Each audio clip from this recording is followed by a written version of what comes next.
देखिए, आज हम लोग पढ़ रहे हैं धातु और अधातु चैप्टर का अगला टॉपिक। और टॉपिक का नाम है धातु का संरक्षण, धातु का संक्षारण, कोरिजन ऑफ मेटल।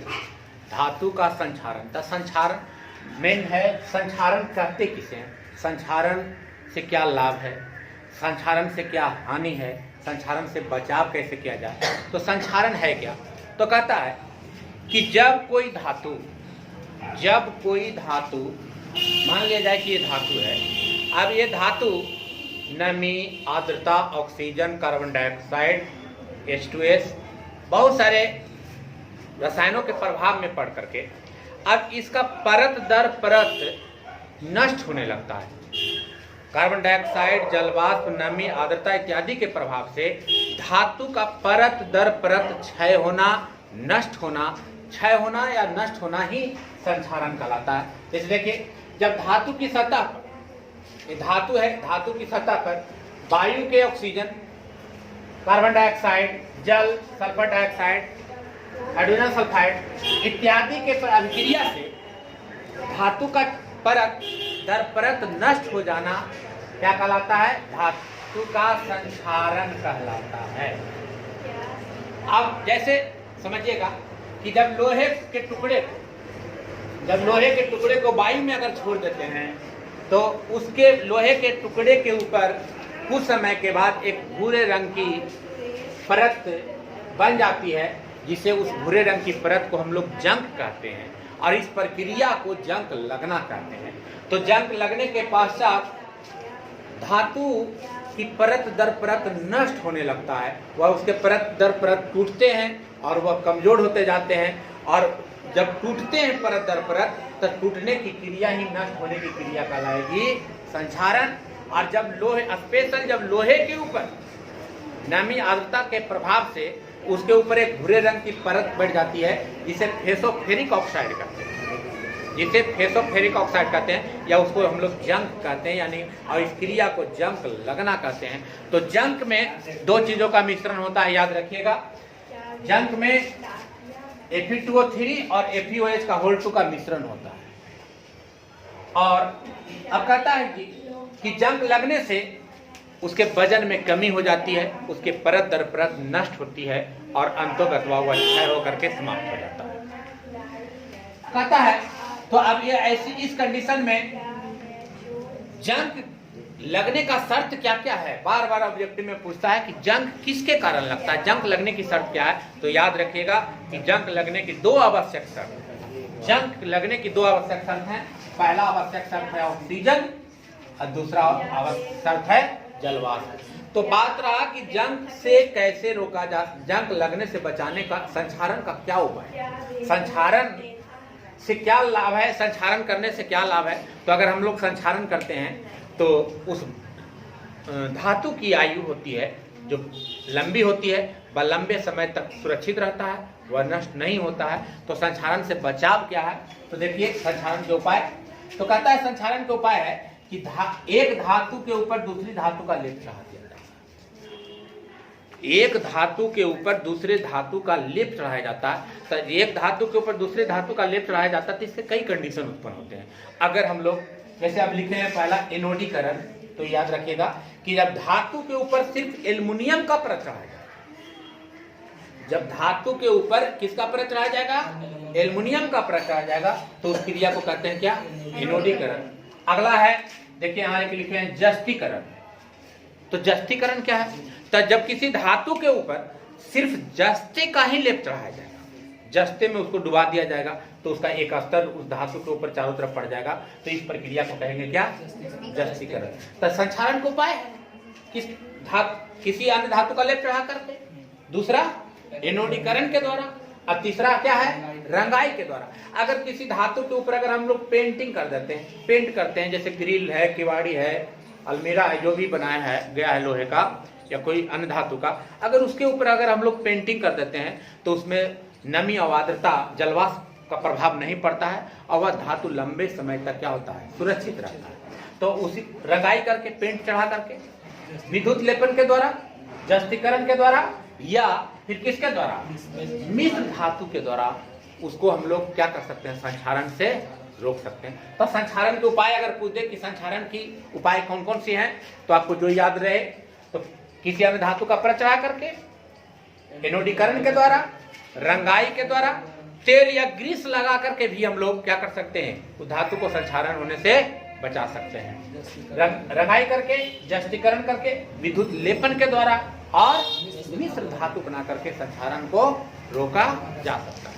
तो अब जंक जो होता है वो लाल भूरे रंग का एक ऑक्साइड है। लाल भूरे रंग का क्या है, एक फेरिक ऑक्साइड है। जिस जंग लग जाता है तो वस्तु का, लोहे का परत दर परत क्या हो जाता है, टूट जाता है, नष्ट होने लगता है, जिसके कारण क्या हो जाता है, धीरे धीरे लोहे क्या हो जाएगा, समाप्त हो जाएगा, है ना, जंग लग जाएगा। तो उसे बचाने का उपाय है कि जंग लगने से बचाने के लिए क्या किया जा सकता है। अगर संक्षारण ना पूछ दे, डायरेक्ट पूछे कि जंग से बचाने के लिए क्या किया जा सकता है, तो कौन कौन से उपाय कर सकते हैं। तो देखिए, किसी अन्य धातु का प्रचरा करके, एनोडीकरण के द्वारा, रंगाई करके, पेंट या ग्रीस लगा करके, इसी को कर सकते हैं, पेंट या ग्रीस लगा कर उसको रोका जा सकता है।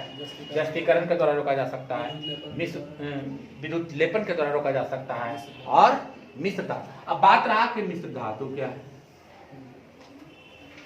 टॉपिक आ गया है ना यहाँ, क्या है मिश्र धातु क्या है। तो मिश्र धातु याद रखिए। अब हम लोग देखते हैं मिश्र धातु क्या है, इसके बारे में देखते हैं।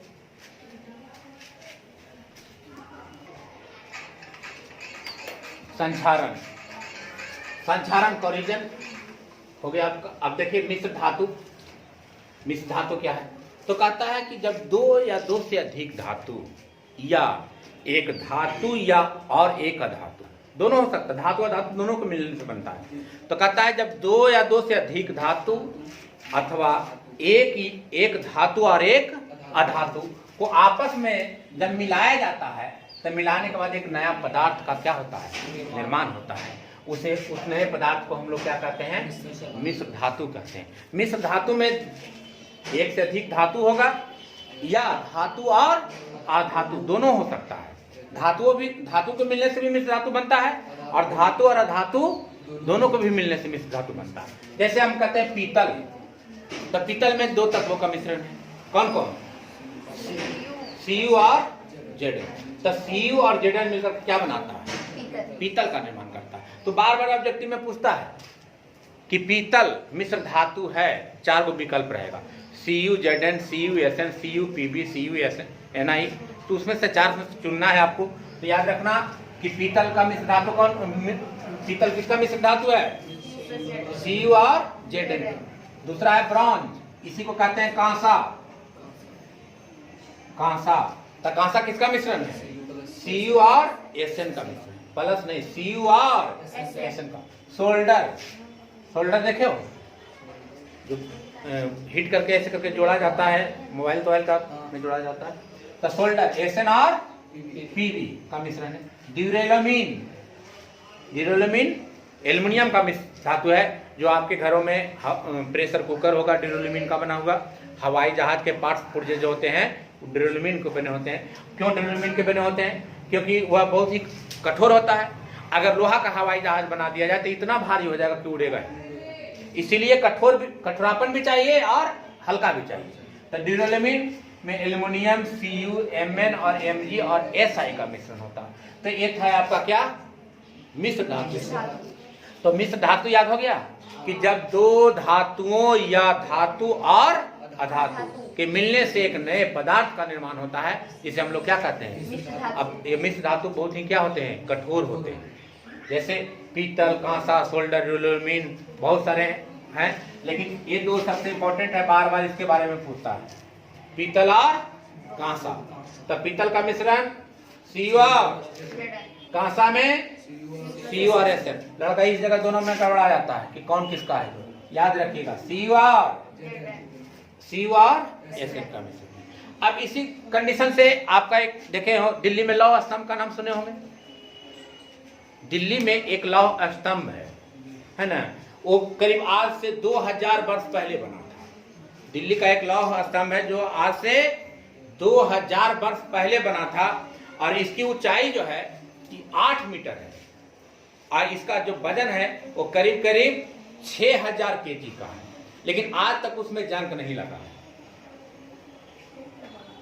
लोहे का स्तंभ लौह स्तंभ के नाम से जाना जाता है। 8 मीटर ऊंचा है ना। और 2000 वर्ष पहले का बना हुआ है। इसका वजन कितना है? 6000 kg है। लेकिन आज तक वो लौह स्तंभ में जंग नहीं लगा। अब इसके पीछे कारण क्या है? वह पिटवा लोहा के इस्पात का बना है ना। और कहने का मतलब है कि अब उसका संक्षारण जो है, संक्षारण तो अभी बताया नष्ट होना, लेकिन संक्षारण की जो प्रक्रिया है बहुत धीरे धीरे हो रही है। इस स्तंभ में बाहरी सतह पर लोहे का एक चुंबकीय ऑक्साइड की एक परत बन गई है। लोहे के चुंबकीय ऑक्साइड की एक परत बन गई है। अब परत बन जाने के कारण उसका संक्षारण होने से क्या करता है? वो रोकता है, संक्षारण को बाधित कर रहा है, जिसके कारण वो लंबे समय तक क्या है? टिका है, उसमें जंग नहीं लगा। और ऐसे लोगों का अनुमान है, ऐसा कहना है कि उसे विशेष प्रकार के संक्षारण रोधी पेंट किया गया है। उस पे विशेष प्रकार के संक्षारण रोधी पेंट किया गया। और वह पेंट कैसे किया गया है? तो कहता है कि उसको सबसे पहले खूब गर्म किया। उस लोहे को क्या किया है? खूब गर्म कर करके और एकाएक ठंडा कर दिया गया है ना। और एकाएक ठंडा करने के बाद उसमें संक्षारण पेंट रोधी पेंट कर दिया गया है, जिसके कारण वह लौह स्तंभ आज तक उसमें जंग नहीं लगा है। ऐसे हम लोग घरों में हल्का सा भी अगर किसी जगह लोहा अगर निकला हुआ है, ढलाई के बाद लोहा निकला हुआ है, तो 1-2 महीने में या बारिश के मौसम में उसमें अपने आप क्या हो जाता है?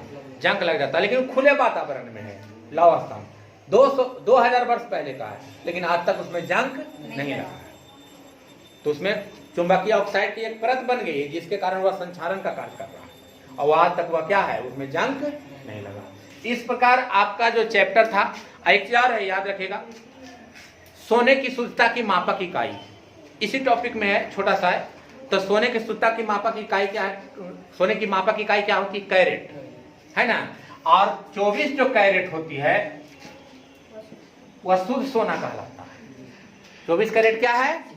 शुद्ध सोना है। बार बार ऑब्जेक्टिव में भी पूछता है कि सोने की शुद्धता की मापक इकाई क्या है? तो कैरेट है।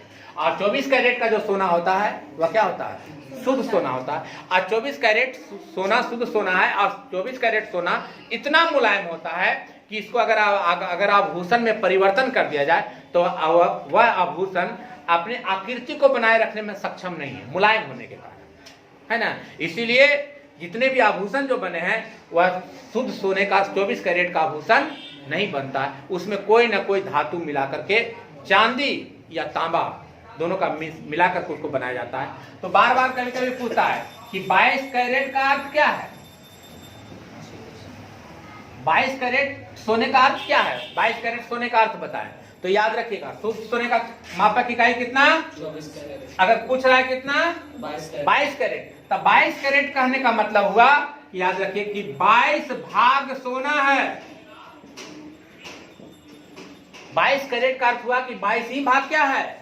सोना है। यानी कि 2 भाग क्या है? चांदी या तांबा है उसमें। अगर कहते हैं कि 20 कैरेट का अर्थ क्या है?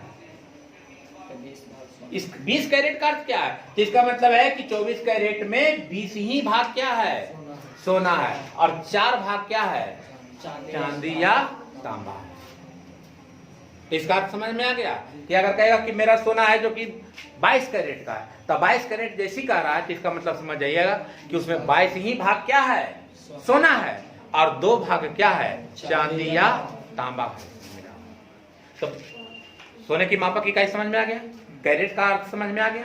अगर कह दे कि 18 कैरेट है, 18 कैरेट है, तो 18 कैरेट का मतलब क्या हुआ?